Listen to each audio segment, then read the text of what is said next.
The Battle of Midway, fought in June 1942, was a turning point in the Pacific War. Before Midway, the Imperial Japanese Navy seemed unstoppable, sweeping across the Pacific and Southeast Asia. After Midway, the balance of power shifted. The Japanese advance was halted, and the stage was set for the American counteroffensive. 6 months earlier, Japan had attacked Pearl Harbor, crippling the U.S. Pacific Fleet. Japanese forces then conquered vast territories, their naval power seemingly supreme. Confident in their strength, Japanese leaders planned to lure the remaining American carriers into a trap at Midway Atoll. Their goal: destroy U.S. naval power and force America to negotiate. The U.S. Navy, still reeling from Pearl Harbor, faced a daunting challenge. Outnumbered and outgunned, American leaders relied on a crucial advantage: intelligence. U.S. codebreakers had begun to read Japan's secret communications. This breakthrough allowed the Americans to anticipate Japanese moves. The battle became a high-stakes gamble for both sides. For Japan, victory meant control of the Pacific. For the U.S., defeat could mean losing the war. The fate of nations rested on the sailors and pilots converging on this tiny atoll. Midway would test strategy, technology, courage, and luck. The events of those days would echo for generations. Understanding Midway is key to understanding the Pacific War. It was more than a battle, it was the moment the tide turned. The outcome would shape the rest of World War II in the Pacific. Midway's legacy endures as a symbol of resilience and decisive action. Midway Atoll, a tiny ring of coral northwest of Hawaii, was strategically vital in 1942. Though remote, it served as a refueling station and submarine base, an unsinkable aircraft carrier. Control of Midway meant control of key sea lanes and a stepping stone to Hawaii. For Japan, capturing Midway would force the U.S. fleet into battle and secure their defensive perimeter. Admiral Yamamoto believed an attack on Midway would draw out the American carriers. The Americans, led by Admiral Nimitz, saw Midway as the last line of defense before Hawaii. If Midway fell, the U.S. West Coast and shipping routes would be threatened. Nimitz knew he had to hold Midway at all costs, despite limited resources. The atoll was defended by a small Marine garrison and an airfield with fighters and bombers. These land-based planes would be the first to face the Japanese onslaught. The real battle, however, would be decided at sea by the carrier fleets. Midway's significance far outweighed its size. The fight for this tiny outpost would have global consequences. Both sides understood the stakes. The outcome would determine the future of the Pacific War. Midway was the bait, the U.S. fleet was the target. The stage was set for a clash that would change history. The Imperial Japanese Navy entered Midway at its peak, boasting 4 powerful carriers and elite pilots. Their Kido Butai strike force had led the attack on Pearl Harbor and seemed invincible. The Japanese fleet was massive, expecting a swift victory. In contrast, the U.S. Navy was the underdog, still recovering from Pearl Harbor. Admiral Nimitz had just 3 carriers: Enterprise, Hornet, and the hastily repaired Yorktown. American pilots were less experienced, and their torpedo bombers were outdated. Yet, the U.S. fleet was determined to fight back. Task Forces 16 and 17, under Admirals Spruance and Fletcher, prepared for battle. The Americans relied on grit, leadership, and a secret advantage: intelligence. The odds were daunting, but the U.S. was ready to challenge Japan's naval supremacy. The coming battle would test both navies to their limits. Leadership, courage, and information would decide the outcome. The stage was set for a historic confrontation. America's greatest asset at Midway was intelligence, not firepower. In Pearl Harbor's Station Hypo, Commander Joseph Rochefort's team worked tirelessly to break Japanese codes. By spring 1942, they could partially read Japan's JN-25 code.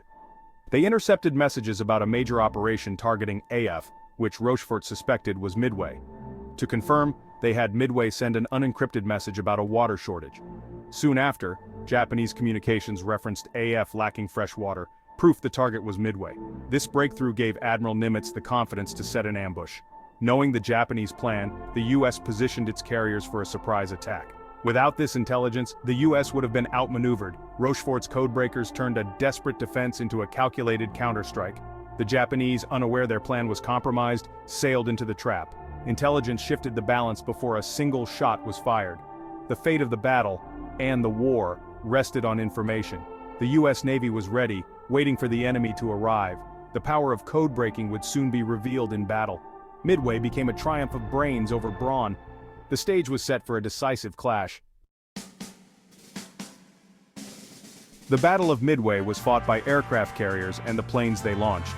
Japan's Akagi, Kaga, Soryu, and Hiryu carried elite pilots and formidable aircraft, the Agile Zero fighter, deadly Val dive bomber, and versatile Kate torpedo bomber.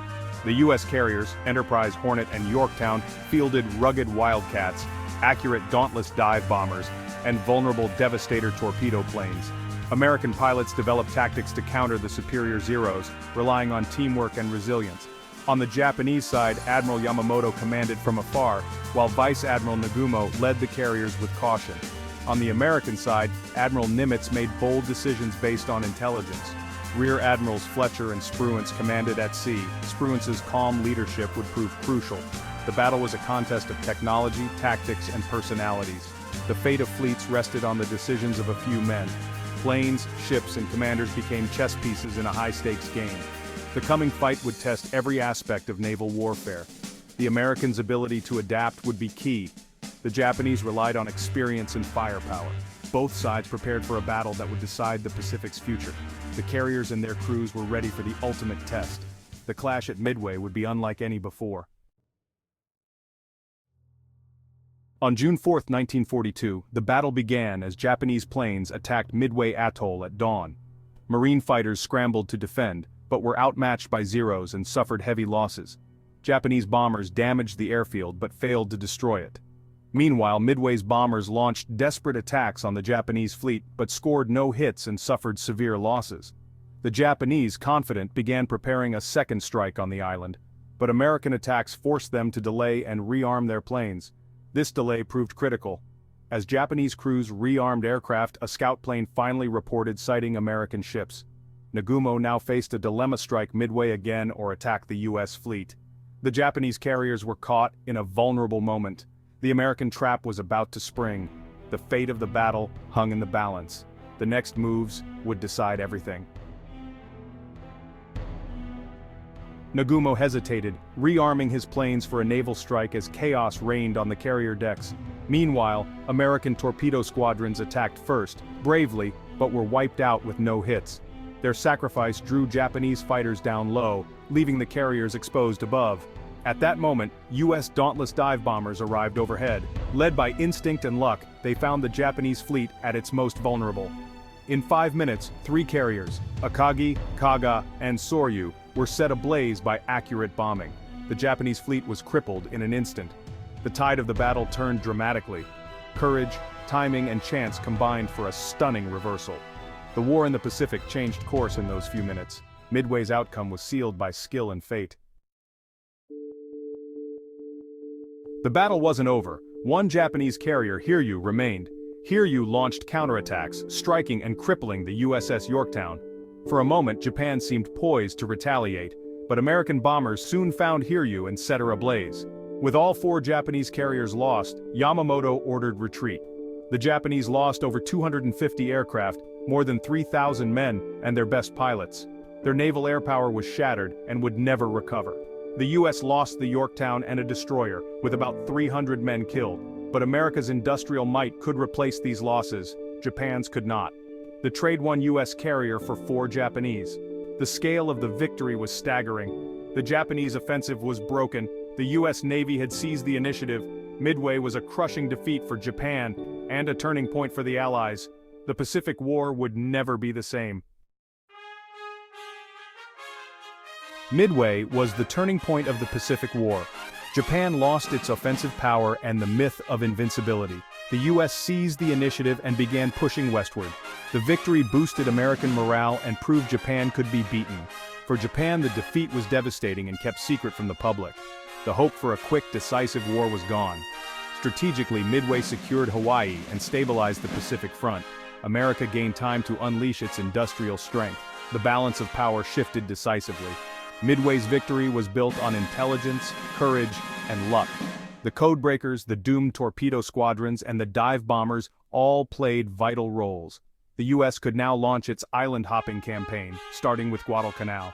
Midway didn't end the war, but it made victory possible. The battle's legacy endures as a testament to resilience and ingenuity. The Pacific War entered a new phase. one that would ultimately lead to Allied victory.